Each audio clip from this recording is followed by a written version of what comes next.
amigos? Buen día, buen miércoles de criminogénesis. Ya saben, queridos amigos, que desde que comenzamos INADEC TV, Criminogénesis en www.criminogénesis.com están haciendo por aquí una mancuerna con nosotros los miércoles y hoy no podía faltar. Un tema muy interesante tenemos para ustedes. Deontología del postulante, mitos y realidades.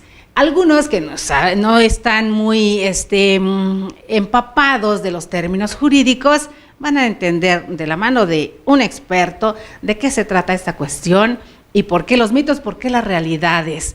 Gracias, queridísimo maestro Juan José Salazar Hernández. Lo conocen de algunos proyectos anteriores, he tenido la fortuna de trabajar con él ya en algún momento y tenerlo hoy de verdad es un placer enorme. Gracias por estar. Muchas gracias, un saludo a todo su auditorio, es para mí placentero presentarme en este gran proyecto de INADEC TV. Le comentaba yo a la licenciada que yo tuve la oportunidad de estudiar aquí, de diplomarme en amparo hace unos 13, 14 años y verdaderamente me da un gusto enorme regresar a estas modestas palabras que diré hoy. Muchas gracias. Ya ven, queridos amigos, se los he mencionado, a lo mejor ya hasta se cansan algunos de que se los digo, pero es esto. Catedráticos tan importantes, gente tan importante, con esta preparación también tenemos el gusto y el honor que pertenecen al Instituto Nacional de Desarrollo Jurídico y que ahora viene de otro lado porque viene de la mano de Criminogénesis para estar hoy con nosotros, porque en algún momento les mencioné la revista especializada en criminología y derecho penal, tiene plumas tan importantes como nuestro maestro Juan José Salazar Hernández, y en el número 13, que por ahí presentamos presentamos en el Club de Periodistas de México, hicimos la presentación del número 13, queridísimo amigo, y ahí tiene Derecho Procesal Penal, de la mano, hacen una mancuerna con el profesor, el maestro, el doctor, queridísimo Raúl F. Cárdenas Rioseco, que lamentablemente ya no está con nosotros, y sin embargo nos deja un legado tan grande como Juan José. El recurso de la apelación en el nuevo procedimiento penal mexicano, inconvencionalidad del artículo 468, fracción 2 del Código Nacional de Procedimientos Penales, fue el artículo que nos regalaron. Así es, ya este artículo tiene algún tiempo y fue la oportunidad de escribir nuevamente con mi querido maestro, don Raúl F. Cárdenas. Y bueno, queda para la historia este trabajo personal, pero uno de los tantas aportaciones del maestro Cárdenas Rioseco, 13, 14 libros, múltiples artículos y sobre todo una frase que repito siempre y que siempre la recuerdo de él. A mí me gusta enseñar escribiendo y lo logró el maestro que el año pasado decidió llegar a la inmortalidad. Dijo, ya dejé suficiente, y créanme, queridos amigos, que como nos lo comparte el maestro Juan José, la obra literaria jurídica del maestro, de verdad hay que buscarla. Mucho de lo que también nos compartió en Criminogénesis, nos queda para abrevar, para aprender cada día más. Pero querido amigo, hoy estamos con deontología del postulante, los mitos, las realidades. A ver, para nosotros el público en general, primeramente, ¿qué significa esta palabra extraña para muchos, deontología? Esto sí lo voy a aclarar desde el principio para que no vayan a irse desde este canal. Por favor. No es un término privativo, quizá la palabra pueda ser algo impactante, pero no es un término porque está privativo. Más utilizada. Deontología es la unión, tiene un origen etimológico en la palabra deon, deber, logos, tratado en los deberes. Fue utilizada por primera vez en el siglo XVIII por Jeremy Bentham y es simplemente una rama filosófica que analiza los deberes de las personas. Ahora bien, particularizando en actividades existe una deontología en cada actividad profesional. La deontología médica, la deontología del periodista y, por supuesto, la deontología jurídica. En este caso, y la charla de hoy, es en el sentido de la deontología del postulante. ¿Cuáles son los deberes del abogado postulante? Ya tenemos una lista de deberes que a nosotros, como abogados postulantes, nos da la normatividad, la ley. Esa la dejaríamos para otra charla. Para otra charla, Aquí exacto. vamos a hablar de algo mucho más simple. ¿Cuáles son los deberes y la funcionalidad del abogado postulante en la práctica profesional para con quien nos da la confianza para resolver sus asuntos jurídicos? También aquí sería bueno aclararle a nuestro público qué es un abogado postulante, porque, o sea, ponemos abogado o licenciado, como le dicen la mayoría, y a todos los ponemos en una sola línea. ¿Qué es un abogado postulante? La actividad de la jurista, del abogado, tiene múltiples facetas. Existen abogados que realizan una función dentro del servicio público. Uh-huh. Existen abogados que tienen una función dentro de la judicatura, ministros, jueces, magistrados y operadores de juzgado. Y nosotros, los abogados postulantes o abogados litigantes, aunque este término es criticado. ¿Por qué? ¿Por qué? Porque se dice que el litigante en realidad es la persona que contiende en los procesos. Nosotros solamente postulamos. En realidad se utiliza en una forma indiferente, pero para evitar alguna crítica, pues lo aclaro. Por eso es tan bueno conocer de detallito las palabras, querido mío. El abogado postulante es aquel que toma una defensa en cualquier materia, desde mi concepto. Ok. Es el que defiende y es el que se sigue o se alinea al concepto o a la raíz de la palabra abogado, que es advocatus, el que aboga por otro, el que dice por otro, o al término voces, que se utilizaba en las 7 partidas en el siglo XIII. ¿Sí? Entonces ya despejada esa duda para todos, porque sabemos que quienes nos siguen en redes sociales, pues no todos entienden en los términos jurídicos o los tecnicismos, entonces cada día hay que aprender, somos queridos los amigos. Defensores, los abogados defensores. Así es. Un gremio con el que yo me siento muy identificado desde hace 20 años y del cual casi no me he alejado. Y que también, aquí valga la publicidad, queridos amigos, porque también tiene su despacho. Aprovechemos. Claro que sí, Arenas y Salazar, abogados asociados con mi querido amigo y socio, el doctor Pavel Arenas. Así que si necesitan, queridos amigos, por ahí les vamos a compartir su Facebook personal, sus redes sociales y sus páginas. Nunca está de más. Nos decían algunos amigos, tener de amigos a un abogado y a un doctor y ya. Eso dicen. Eso dicen por ahí, ¿verdad? Entonces, ahora sí, continuamos, disculpándome la interrupción, querido amigo, creí que era para precisar más o menos y saber de qué estábamos hablando. Bueno, entonces, seguimos claro. con la deontología. Estos mitos, estas realidades, que sí, que no, porque los ciudadanos de a pie a veces no entendemos todo lo que implica la cuestión jurídica y creemos a veces que nunca nos va a llegar una situación así. Yo ubico el tema de mitos y realidades, es Ajá. conocer a profundidad cuáles son los deberes del abogado postulante, pero para eso habría de hacer un análisis prescriptivo Ajá. de cómo debe de conformarse en términos muy generales el abogado postulante, Ok. y que se ha venido deformando a través de la información que ahora abunda en las redes sociales. ¿Qué es un abogado postulante? Un abogado postulante es un defensor, es alguien que sustituye o asesora a una parte que tiene un conflicto jurídico. He leído por ahí sobre si el abogado postulante debe tener sentimientos, no debe tener sentimientos. debe ser un hombre rudo, debe de ser un hombre infranqueable. Y eso es el primero que quiero aclarar.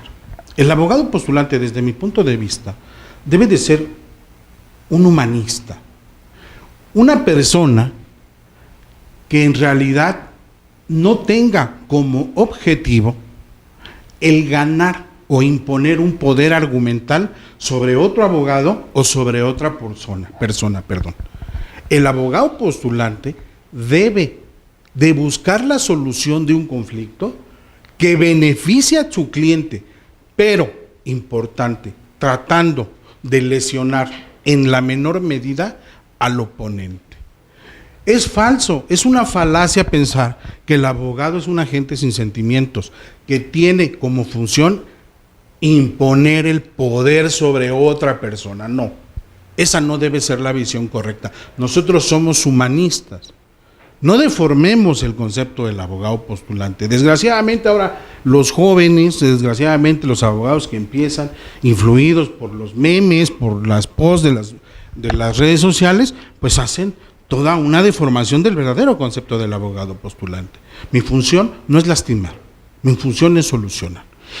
Recordemos, hemos hablado en algún momento aquí cómo comienza toda esta serie de leyes y demás, estas formas de hacer la justicia, erradicando aquellos llamados juicios de Dios, tratando de, precisamente, buscando la humanidad en quienes defienden y el poder llevar toda una serie de argumentos para defender o procesar a alguien, ¿no? El derecho no debe de verse, desde mi punto de vista, como un lenguaje de imperativo, un lenguaje de imposición. El derecho debe de tener una pigmentación filosófica, debe de tener un lenguaje de armonía, y por eso el derecho debe de velar por el interés de todos los ciudadanos. Y de ahí surge precisamente evitar que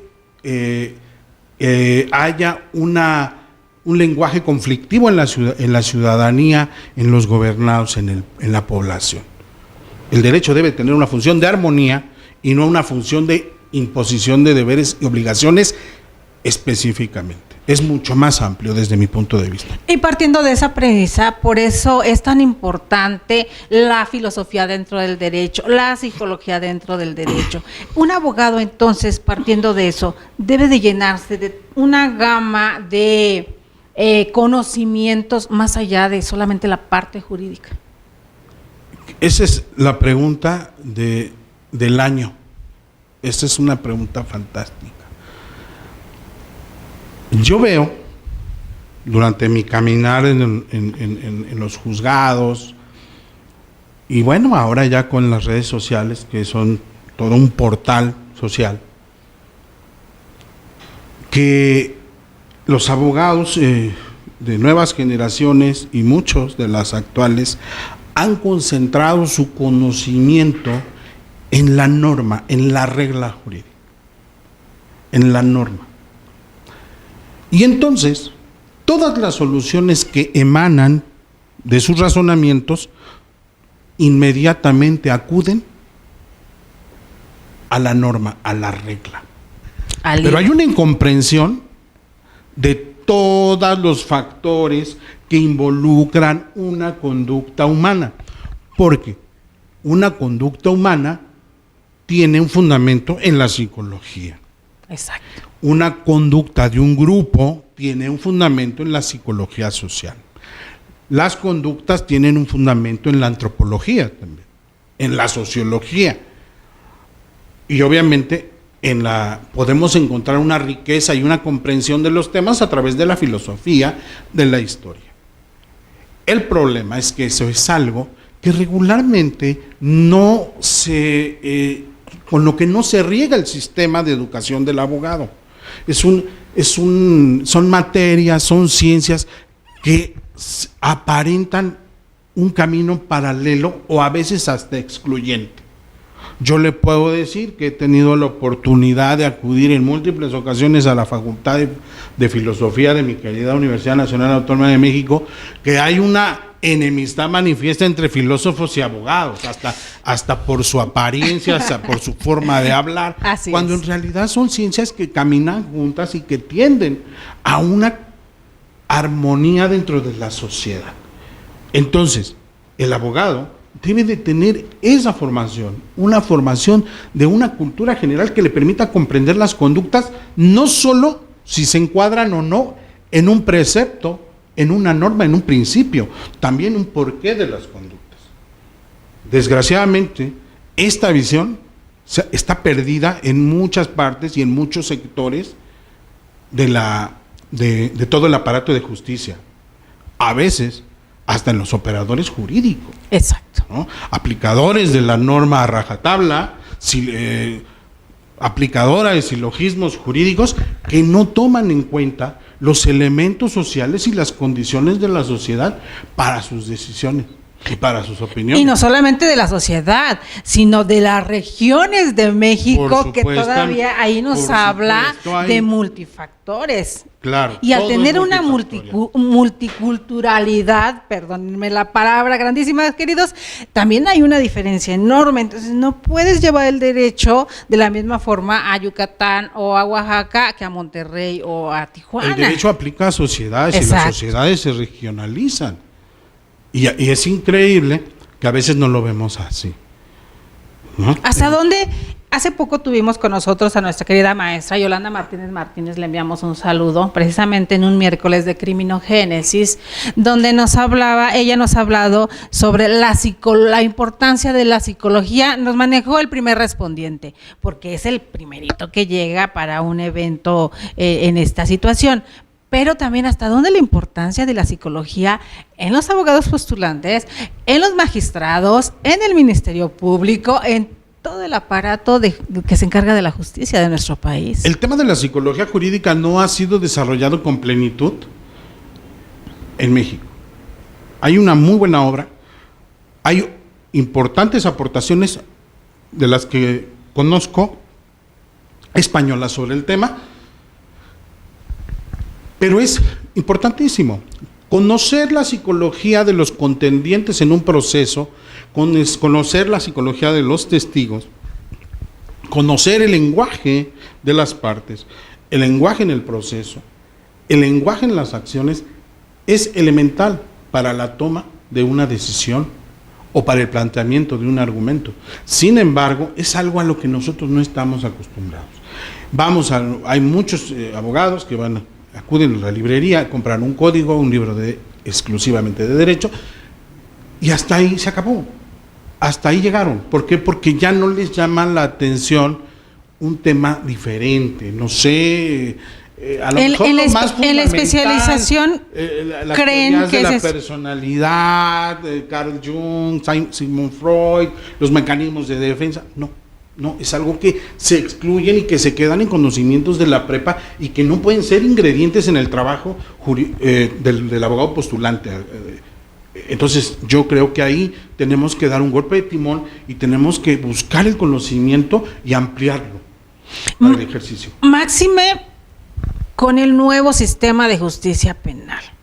Al volverse oral, al entrar a los juicios orales, al tener la posibilidad como inculpados o como indiciados o como guste, de tener al juez enfrente escuchando los alegatos y mirando, percibiendo, ¿por qué se ha dejado de lado esta parte tan importante que es la que debiera nutrir? Yo lo que he percibido, no quisiera yo ser crítico, yo lo que he percibido es que nos hemos concentrado en las reglas procesales dentro del nuevo sistema de justicia. Se amplía sobre las etapas de investigación, se amplía sobre la audiencia inicial, la audiencia intermedia, la audiencia de juicio, pero poco se habla acerca de la psicología jurídica para efectos de la exposición argumental de los alegatos de apertura, los alegatos de cierre. Se habla muy poco del lenguaje, se habla muy poco de la oratoria, Y sobre todo, se habla muy poco de la metodología de la creación de la teoría del caso. En realidad, la creación de la teoría del caso, no, desde mi punto de vista, no es nada nuevo. Esta es parte esencial del abogado. La creación de una línea histórica adjetiva que vamos a defender en juicio es parte del trabajo elemental del abogado desde hace muchos años. Ahora, ¿cómo hacerlo de una manera ordenada? ¿Cómo hacerlo de una manera metódica? ¿Cómo hacerlo de una manera epistemológicamente bien adecuada? A través del orden, a través del conocimiento de la metodología del derecho. Pero si escuchamos la palabra metodología del derecho, no hay una gran unión a veces con el tema del sistema oral, de los juicios adversariales, donde únicamente nos vamos, en su mayoría de los casos, a las reglas del proceso, y difícilmente nos saltamos a una etapa superior desde mi punto de vista, que es la racionalidad del abogado postulante dentro de este tipo de procesos. Y entonces nos quedamos en el entredicho de que aquello de dejar en el pasado los juicios inquisitorios, pues pareciera que queda nada más en la teoría, y estos 8 años que dieron para hacer este proceso gradual, como nos mencionaron, pues pareciera que no se ha logrado avanzar mucho, querida. Bueno, no me considero un crítico, pero al parecer lo que se escucha, lo que se ve es que los resultados no se están dando. No son tan... Sabemos que va a ser un proceso lento, pero será menos lento en la medida que profundicemos en el procedimiento y no nos quedemos en las reglas. No nos quedemos en las reglas procesales. Tenemos que abundar en temas de metodología, tenemos que abundar en razonamiento probatorio, tenemos que abundar en muchos temas que aquí para muchos abogados postulantes está prohibido, está vedado o es desconocido, que es lo más crítico, ¿no? Lo más criticable del tema.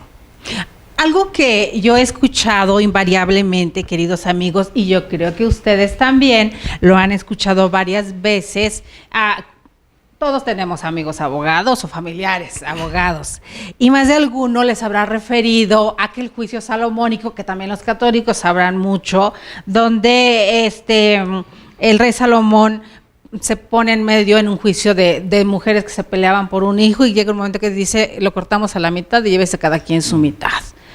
De alguna o de muchas maneras, regresándonos hasta esa parte de la historia, pudiéramos pensar que desde ahí la filosofía, la psicología y todo lo demás que hemos estado hablando ya estaba expuesta en un caso tan representativo para la mayoría de los abogados.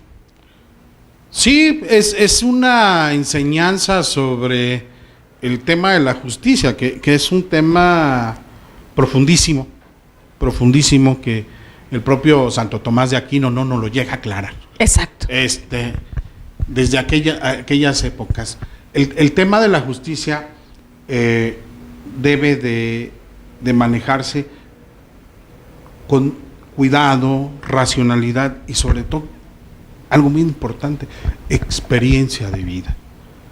Que eso es lo que nos muestra precisamente Salomón en ese proceso. Experiencia de vida. A veces tampoco hay eso. Esa parte no contamos con una experiencia, con una ecuanimidad, con una racionalidad, que es esencial en el trabajo del abogado postulante. A veces nos aborda las pasiones, nos aborda el ego, nos aborda vicios en nuestra razón que no nos permite ser ecuánimes. Y eso pasa también mucho en el tema de la judicatura. Por supuesto. En el caso, tuve la oportunidad de escribir con el maestro Raúl F. Cárdenas y con mi querido amigo Omar Charré una obra en 2016 que se llama La motivación de los hechos en la sentencia penal, donde hablábamos precisamente del perfil psicológico del juzgador y donde podemos detectar a través de análisis que hicimos de obras muy importantes emanadas de diferentes países, cómo trasciende la psique del juzgador en sus decisiones judiciales. Y entonces ahí es tan importante buscar la expertise, como en el caso del doctor Cárdenas Rioseco, que nos la deja plasmada en sus obras, porque también esa expertise viene de la práctica, no nada más es teoría. Hay una gran diferencia, ¿no? Alguna vez, viendo un prólogo de un libro del maestro Cárdenas Rioseco que elaboró don Jesús Zamora Pierce, otro gran postulante y autor, donde decía, una de las pocas personas que son postulantes y que tienen una pluma brillante era don Raúl F. Cárdenas Rioseco.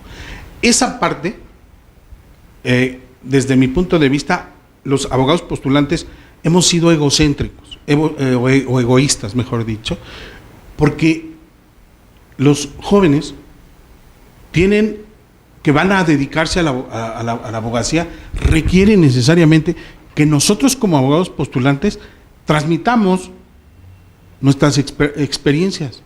Pero no solo las buenas, querido mío, porque ahí sí entra el egocentrismo, transmiten las cosas buenas, pero yo creo que también hay que transmitir... También el cómo no hacerlo. Exacto, porque hice esto y esto y lo hice mal y me pasó esto. Hay una obra muy, muy bonita que les recomiendo, que se llama El Jurado Resuelve, de don Federico Sodi, una obra que se escribió, debió de haberse escrito por ahí de los 30s, 20s, donde don Federico Sodi narra su paso como abogado juradista. Se le llamaba los abogados juradistas a aquellos que defendían ante jurado popular, algo muy similar a lo que son los actuales juicios adversarios. Exacto. Y entonces hablaba por eso decimos que siempre regresamos en la historia. Hablaba él sobre sus experiencias buenas y malas dentro de los diferentes juicios que llevó contra abogados de mucha prosapia. Habla por ahí de don Queido Morén, habla por ahí de Víctor Velázquez, habla de personajes de aquellos años que te dejan mucha experiencia, mucha riqueza del no hacer y qué hacer y no hacer. Desgraciadamente hay pocas obras.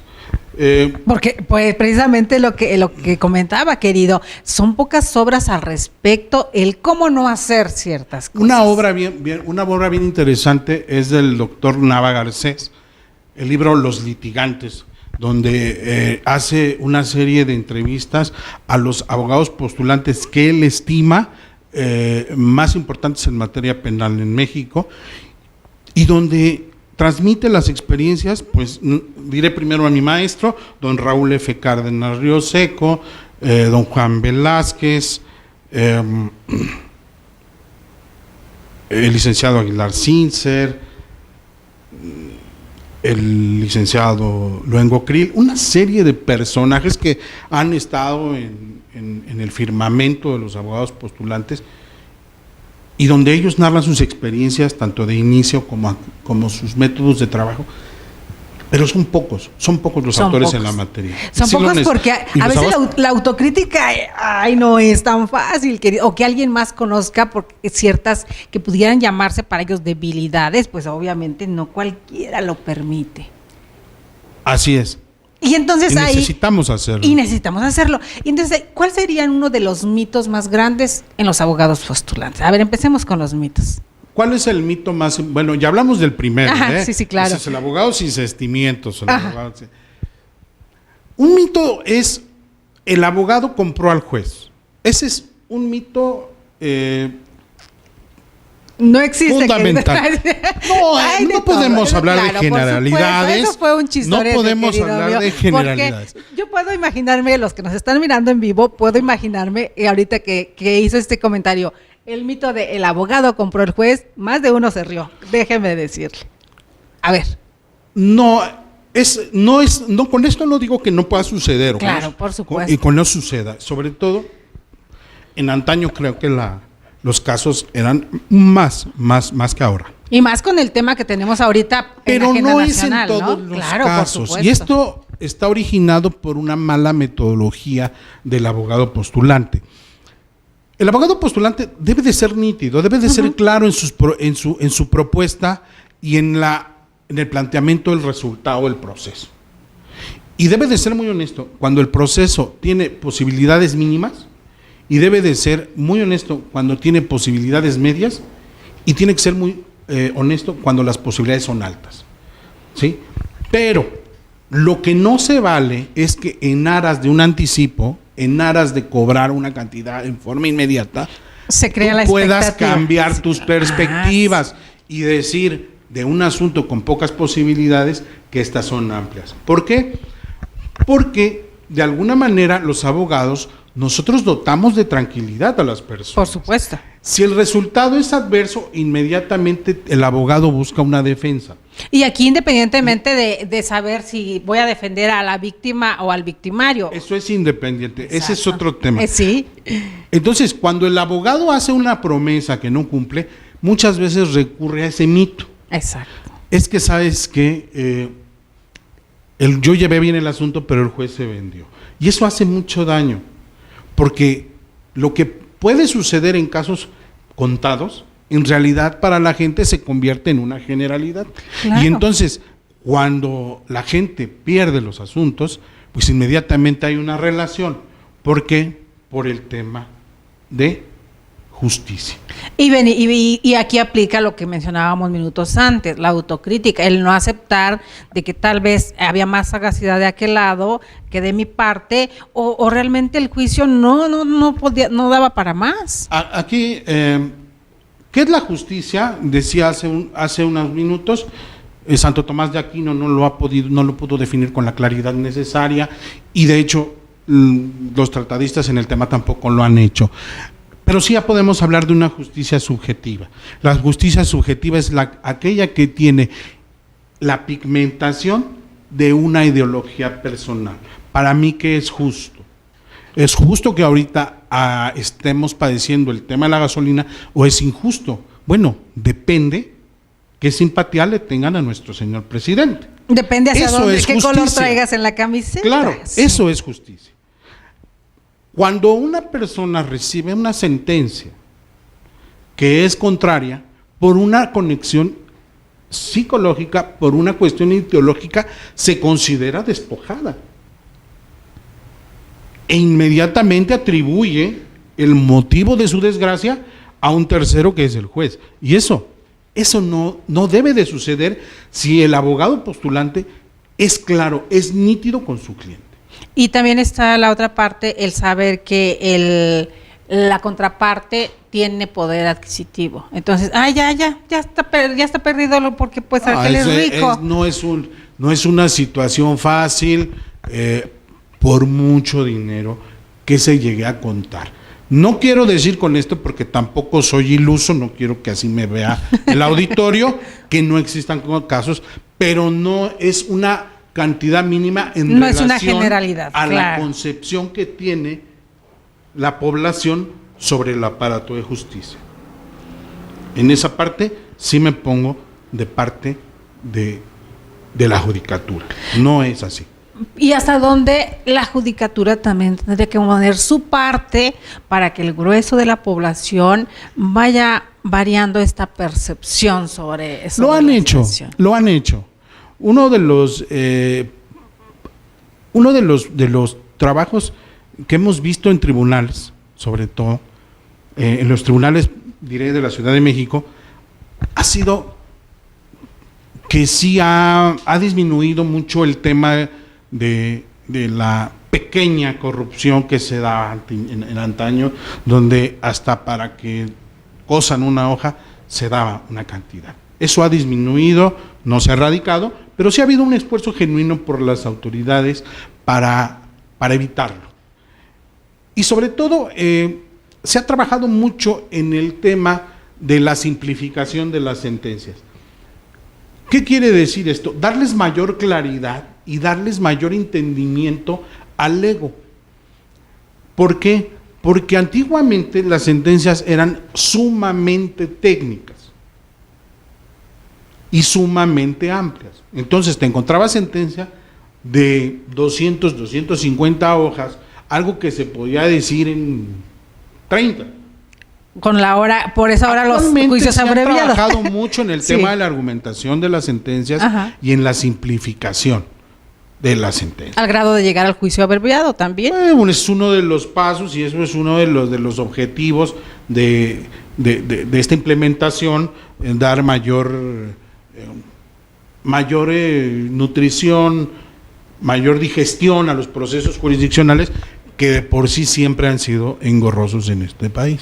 Y entonces con esto podemos pensar que para poder lograr agilizar y hacer todo lo que viene, lo que está en el mundo jurídico, sería una relación tripartita entre quienes hacen la justicia, entre los abogados y entre nosotros los que necesitamos. Debemos de comprender una situación.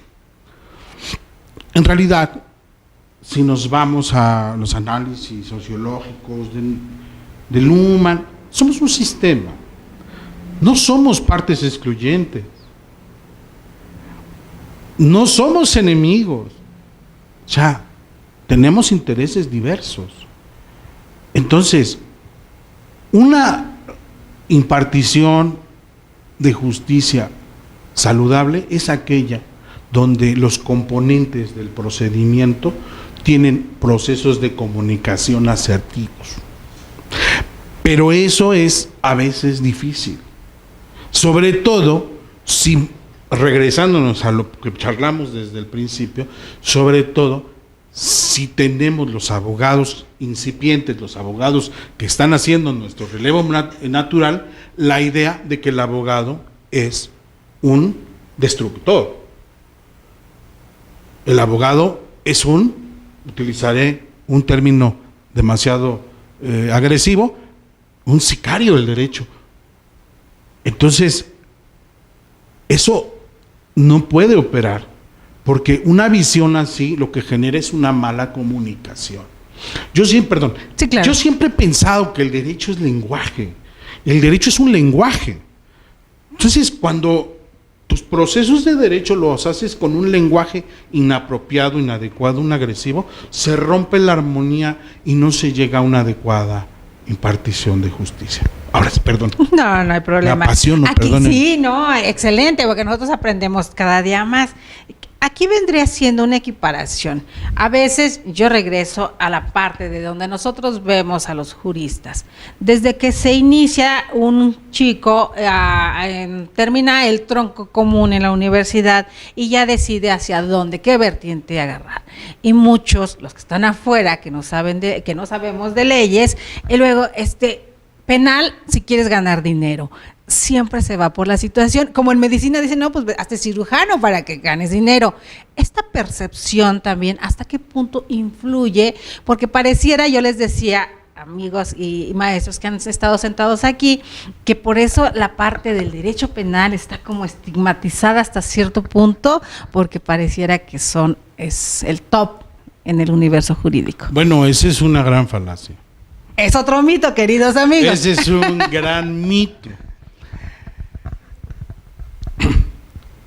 Primero puntualizo, y eso sí lo he sostenido mucho en mis redes sociales y he tenido algunas batallas que es una de las ventajas de estar en las redes sociales y claro, que sea usted el que está ahí escribiendo. Con algunos entrañables amigos y he tenido estas.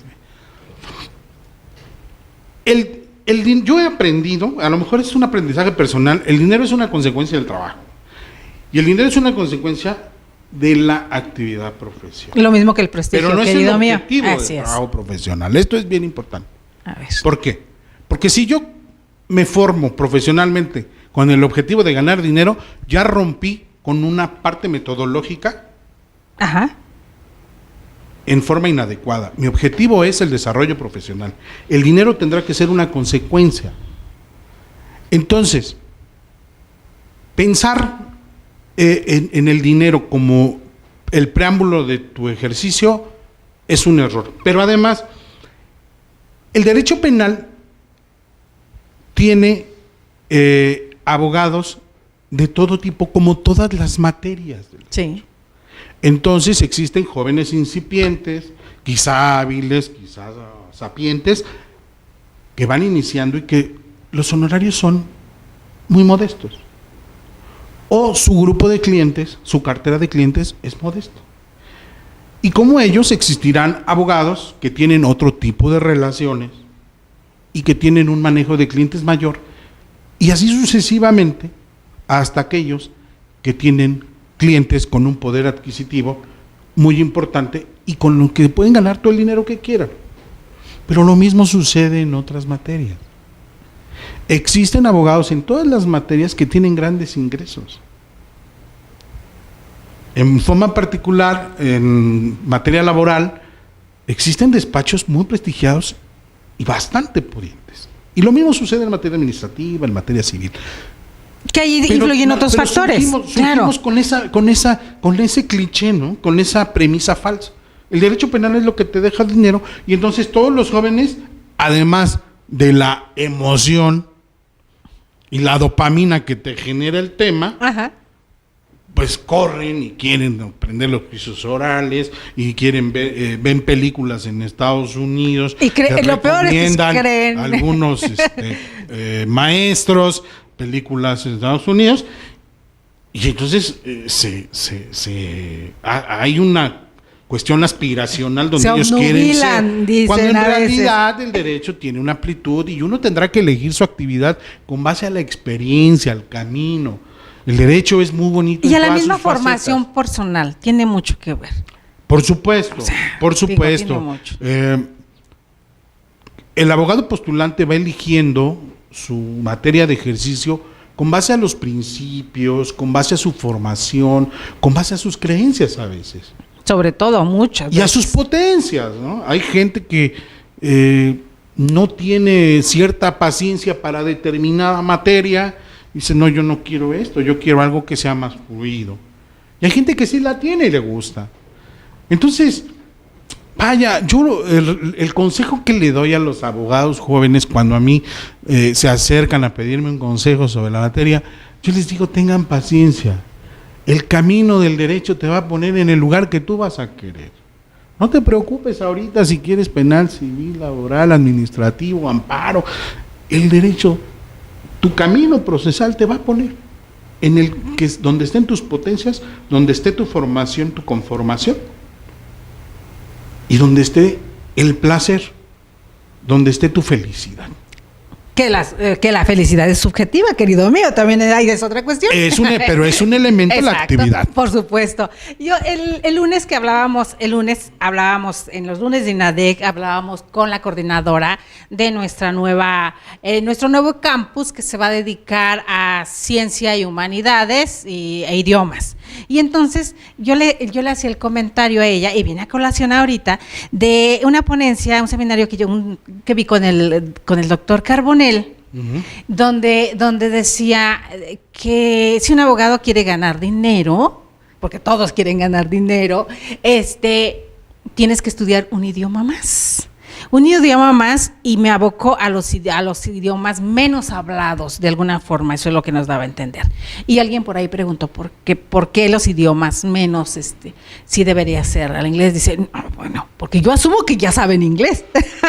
Un abogado no solamente necesita prepararse y tener todos los conocimientos técnicos. Cuando se habla ya de tener un prestigio y buscar el bien monetario, sino también toda esta preparación, el adquirir un idioma o dos idiomas complementarios para ejercer la profesión que estoy haciendo, independientemente de la que sea, pues obviamente me va a redituar mucho más ganancias que si solamente me quedo en mi zona de confort. Y con mi idioma, ¿ayuda? Dependiendo. En forma personal, nunca yo he sido campo fértil para el idioma, y lo confieso públicamente. Sin embargo, dentro de mi área de movimiento no lo he requerido. Okay. Si lo llegase a requerir, pues tendría que ver cómo lo complemento, porque evidentemente tampoco lo podría dejar pasar. Creo que depende mucho de tu área de movimiento. Hay una constante, y de esto habla Zygmunt Bauman, un sociólogo polaco que nos abandonó hace dos años, ajá, donde habla de lo que es el consumismo. En esta sociedad líquida. Entonces, claro. Ahí es donde también vienen esas ideas, y esto, desgraciadamente, para los jóvenes sí ya es competencial. ya es un tema de competencia. Ahí Ya, es. ahí ellos creo que sí tienen sería una gran herramienta aprender los idiomas que sean menester para su desarrollo, pero yo creo que tampoco es, a mi juicio, no es algo indispensable.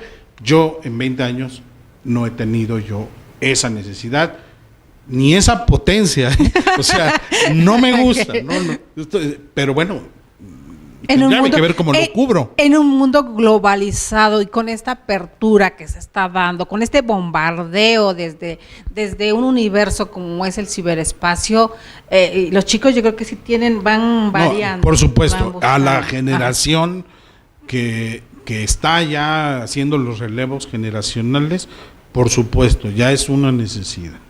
Sí, debo de confesarlo. Y entonces, pero sí, en la medida del área de movimiento se necesita un poco más en una que otra.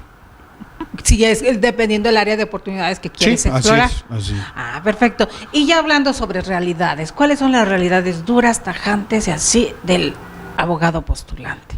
¿Cuáles serían las más? El ejercicio de la postulancia es un ejercicio de prudencia y de paciencia Y perseverancia. y perseverancia. Es un campo difícil que requiere un matrimonio. Cuando hablo de esto, no quiero decir que tienes que dedicarte las 24 horas del día a ser abogado. Eso como jóvenes, sí. Sueñas, comes y piensas derecho. No, ya cuando empiezas a crecer y tienes familia, hijos, ya no es así. Y ustedes Y no, lo sabrán. y no debe de ser así. No debe de ser así. No, pero cuando yo hablo de un matrimonio es en el sentido que le tienes que ser fiel al ejercicio de la abogacía de postulancia. ¿Por qué? Porque el llegar a tener una solidez cuando no tienes el respaldo de una herencia de abogados postulantes, que hay muchísimos que sí lo tienen, y qué bueno por ellos, es crear tu propia cuenta de clientes. Es un proceso que mínimo, desde mi punto de vista, para poder vivir de una manera mesurada y digna, 10 años. Y no todos tienen esa potencia. Yo veo comúnmente personas que están en el ejercicio profesional, pero la economía naturalmente, comprensiblemente, los empieza a rebasar y entonces se divorcian del litigio, ingresan al servicio público o al servicio de la iniciativa privada y entonces se pierden grandes postulantes. Entonces, sí se necesita paciencia y administración. Hablaba hace un ratito del sicariato en el mundo jurídico. Perdón, queridos, pero sí existe. He platicado con amigos y en algún momento algunos de los maestros decía la importancia de la especialización y esta fidelidad de la que nos está marcando. Dice, porque tú, me puso un ejemplo muy, muy palpable.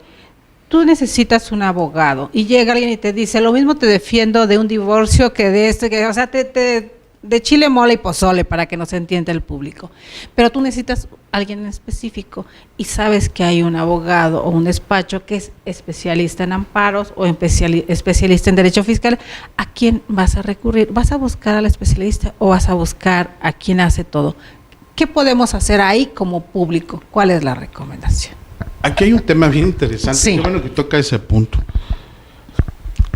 Lo deseable siempre es un especialista en determinada materia, definitivamente.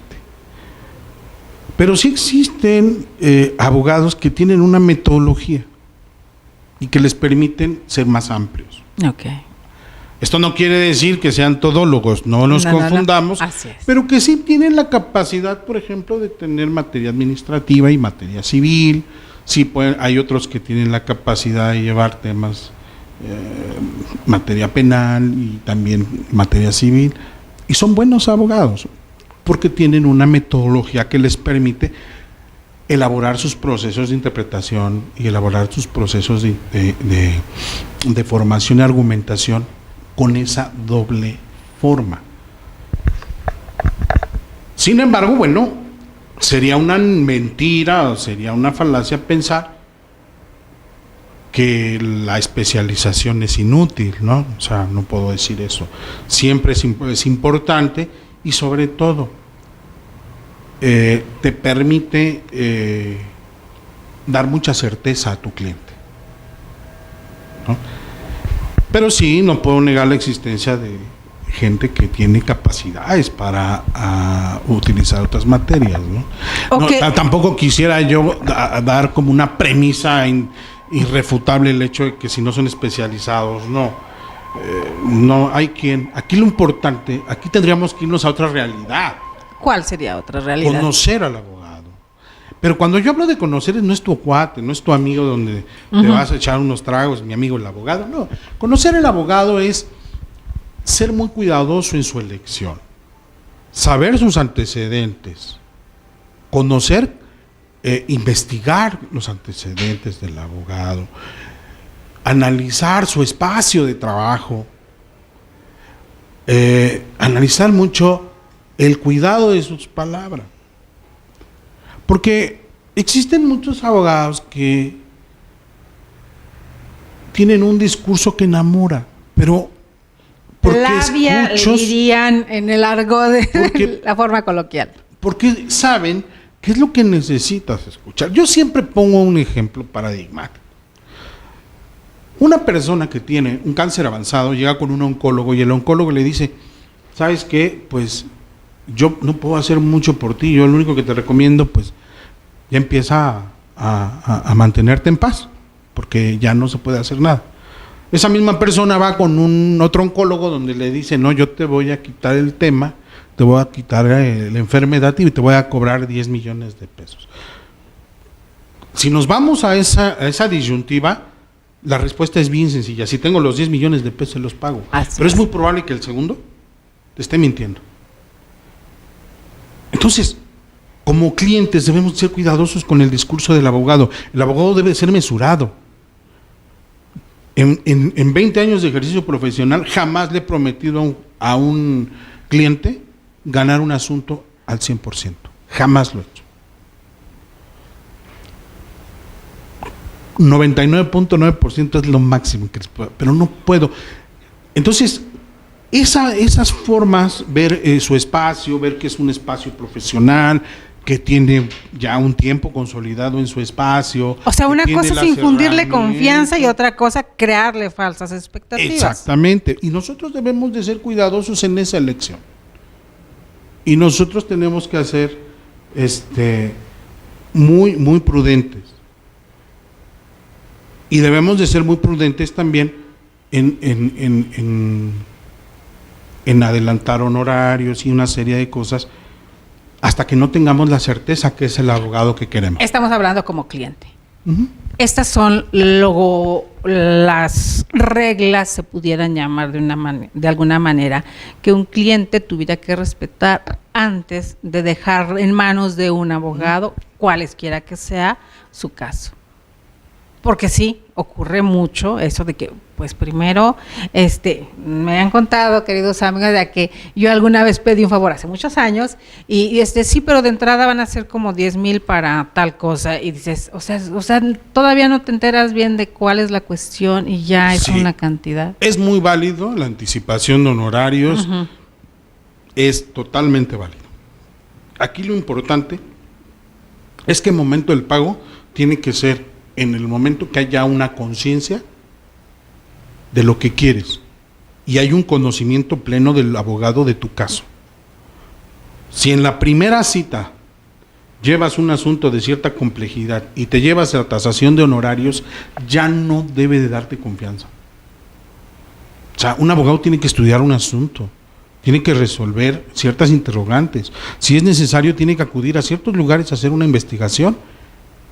Y una vez que tenga esas herramientas, ya puede darte un honorario porque ya vas a ver específicamente cuál es la labor que va a hacer. Es una especie de diagnóstico de claro. de qué se trata, cómo viene y pero qué necesita. Pero si yo tengo un asunto muy complejo y ese mismo día me dicen que tengo que pagar X cantidad, ya tenemos que empezar a desconfiar y tenemos que buscar, cuando menos ser más cuidadoso en la segunda cita y yo en lo personal, pues no pagar un anticipo. Los anticipos se pagan, claro, pero siempre que exista ya el compromiso y el convencimiento del trato. Hay una gran diferencia.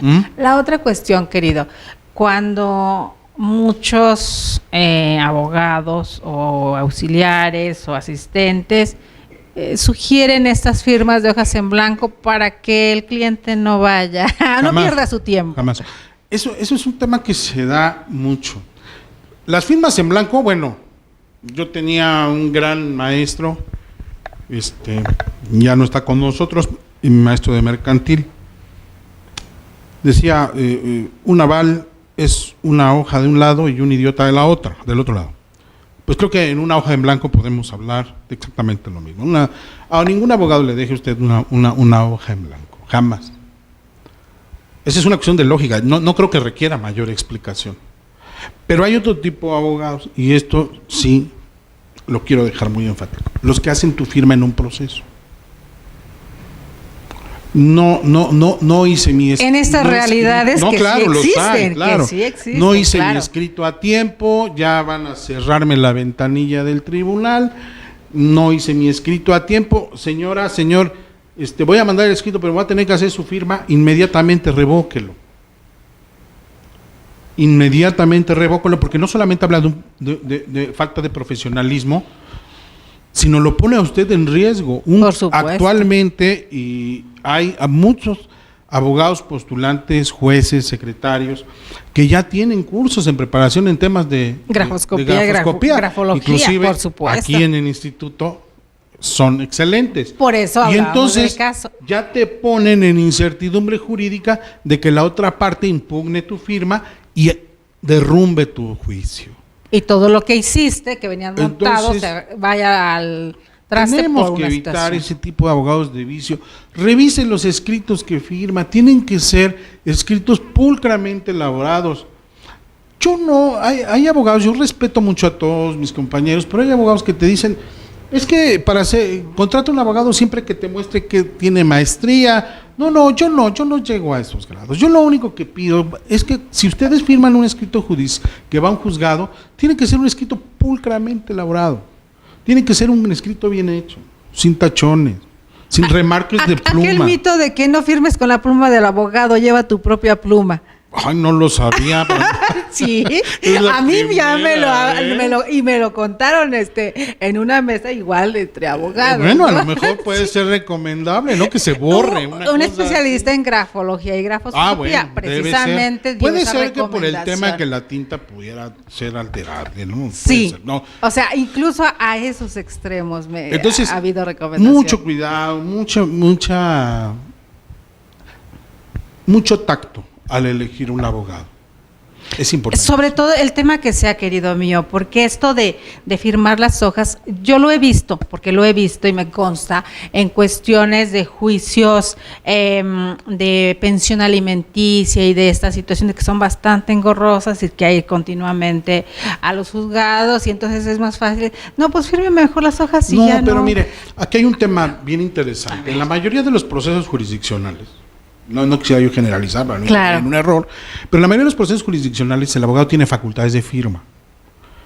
Lo único que requiere son tenerla legalmente expedida la cédula profesional y ser autorizado por su cliente y asumir la responsabilidad del daño y perjuicio que puede ocasionar con sus actos. Exactamente. Entonces, ahí está la diferencia. Entonces, ahí, si un abogado te requiere firmas porque necesita firmas en el proceso, es que no está asumiendo la representación jurídica a plenitud.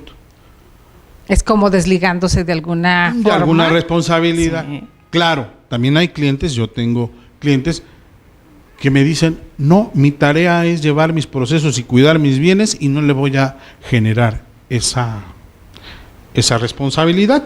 Y yo les digo, bueno, está bien, nada más asumamos las consecuencias de que yo no la tenga en un día que yo le pida, ¿no? Claro. Pero no, la regla general es que nosotros lo tenemos que hacer y eso es en pro de tener una mayor fluidez y evitar riesgos para los clientes. Y eso también abona al prestigio si lo vemos desde la otra parte, porque la honorabilidad de un abogado es primordial y eso es lo que se debe de cuidar.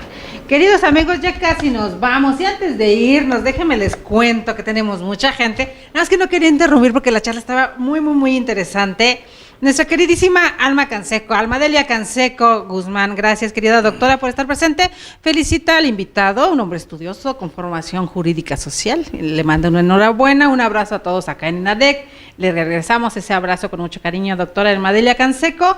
También nos saludan Rosalba García, por acá, Rosalba García, por allá en Querétaro, Alejandro Carlos Espinosa, nuestro queridísimo director general de Criminogénesis, nos estaba mirando, ¡ay, caray! Lo bueno es que leí hasta ahorita. Querido doctor Alejandro Carlos, le enviamos un abrazo muy, muy cariñoso y gracias por confiar en nosotros hacer esta dupla con INADEC TV y Criminogénesis. Por aquí más, Ampi An Galas, Ayañez Lilia, Nirva Pinzón, Nirva, queridísima mía, hasta Mexicali va nuestro cariño, Edgar Lenin, a Rebeca Arteaga, nuestra queridísima doctora Ciencia y Tecnología, presente también mirando casos jurídicos, Osvaldo Garoso, estimado amigo, como siempre, excelentes reflexiones. Le manda por aquí Osvaldo. Permítame, por favor, Osvaldo Garuso es mi hermano y fue fundador de mi despacho hace 17 años. El servicio público lo llamó, donde hizo un excelente papel, pero conjuntamente y muy jóvenes iniciamos esta aventura. Siempre lo considero son esas estrellitas y medallitas que se quedan en el corazón, querido. Así pilar es. de mi firma. Qué bueno. Y que estuviera presente en esta charla, de verdad, agradecemos infinitamente. Y no solamente a él, a todos quienes han estado conectados. Y sabemos que después nos dejan comentarios. A veces no podemos leer todo al aire, pero créanme, queridos amigos, que todos los vamos contestando de manera directa y de la misma forma, nuestro querido maestro va a ir contestando por aquí los saludos de todo lo que estuvimos recibiendo de ustedes y de la misma forma les pasábamos sus redes sociales, sus redes personales, su página, incluso también su despacho. Si alguien quiere saludarlo o necesita algo, está a la disposición de nuestro público, querido. De verdad, un gusto enorme el compartir con ustedes un miércoles más de Criminogénesis. Saber que nuestro querido Juan José Salazar Hernández también es parte de INADEC, del Instituto Nacional de Desarrollo Jurídico, parte primordial en Criminogénesis, porque escribe artículos también. Nos hablaba de un libro nuevo que viene. Nos iba a hablar. Sí, muchas gracias. A ver. Mi querido amigo, el doctor Alejandro Carlos Espinosa y un servidor, tenemos ya en imprenta una obra que se va a publicar a través de Criminogénesis, el juicio de amparo indirecto en el Código Militar de Procedimientos Penales. Hacemos un escrutinio sobre el nuevo procedimiento marcial que tiene fundamento en el sistema adversarial y las potencias y las posibilidades de procedencia del juicio de amparo indirecto. Esperemos que en enero ya esté girando, ya esté distribuyéndose ya a través de Criminogénesis. Sí, ya está el NUME, ya está casi todo. Y también permítame. Adelante, por supuesto. Tengo un sitio de Facebook que se llama Biblioteca del Litigante, donde escribo y publico videos donde comento obras jurídicas. Si quieren seguirme, pues será para mí muy placentero. Ahorita lo tenemos medio dormido porque tenemos bastante trabajo, pero lo reactivaremos. Pero ahí hay mucho días. Material. Y además hay revisar, mucho material que he subido. Muchos videos, materiales, links de obras, comentarios, fotos. Pues nos dará un gusto enorme. Le iba a mencionar la parte de Criminogénesis editorial, la editorial, que es lo que les iba a presumir también aquí en nuestro miércoles de Criminogénesis, que sepan que no solamente es la revista especializada en criminología y derecho penal, como se las hemos enseñado, sino que también ayuda a ampliar este acervo del mundo jurídico con plumas especializadas. Queridos amigos, ha sido un día fenomenal, extraordinario, aprender de la mano de los expertos, hasta palabras que para nosotros pudieran ser diferentes, como la deontología. Hoy aprendimos de qué se trataba, nos comentaron unos pocos de mitos y algunas otras muchas realidades. La última palabra la tienen ustedes. Gracias, doctor maestro Juan José, siempre me lo equipo con sus palabras y me se está riendo Edwin de aquel lado. Antes de irnos saludamos a Edwin, que luego se nos olvida, queridísimo Edwin, también seguidor, aquí somos amigos en redes sociales, alguien muy muy especial, que ya en una ocasión posterior lo vamos a sentar. Sí, claro, lado. Edwin Salazar es mi hermano. Ajá. Y un extraordinario abogado en materia civil, materia mercantil y temas de derecho familiar. Que por eso les digo que ya en una ocasión posterior lo tendremos sentado acá de este lado. Querido Edwin, gracias por estar hoy con nosotros también. Pues muchas gracias, maestro Salazar Hernández, por acompañarnos una vez más aquí y vamos a esperar ese libro para que nos lo vengan a presentar, este nuevo libro. Así será, licenciada, con mucho gusto. Muchas gracias por escucharnos, por vernos y bueno, pues pronto esperemos estar aquí con la obra. Aquí estaremos. Queridos amigos, una vez más, desde INADEC TV, Delia Linares Alvarado, el Instituto de Desarrollo Jurídico, Instituto Nacional de Desarrollo Jurídico, les agradece una vez más su presencia. Los esperamos el día de mañana con un tema, ya saben, de estos que nos gustan para aprender un poquito más de la mano de los expertos. Tengan un día excelente. Hasta mañana.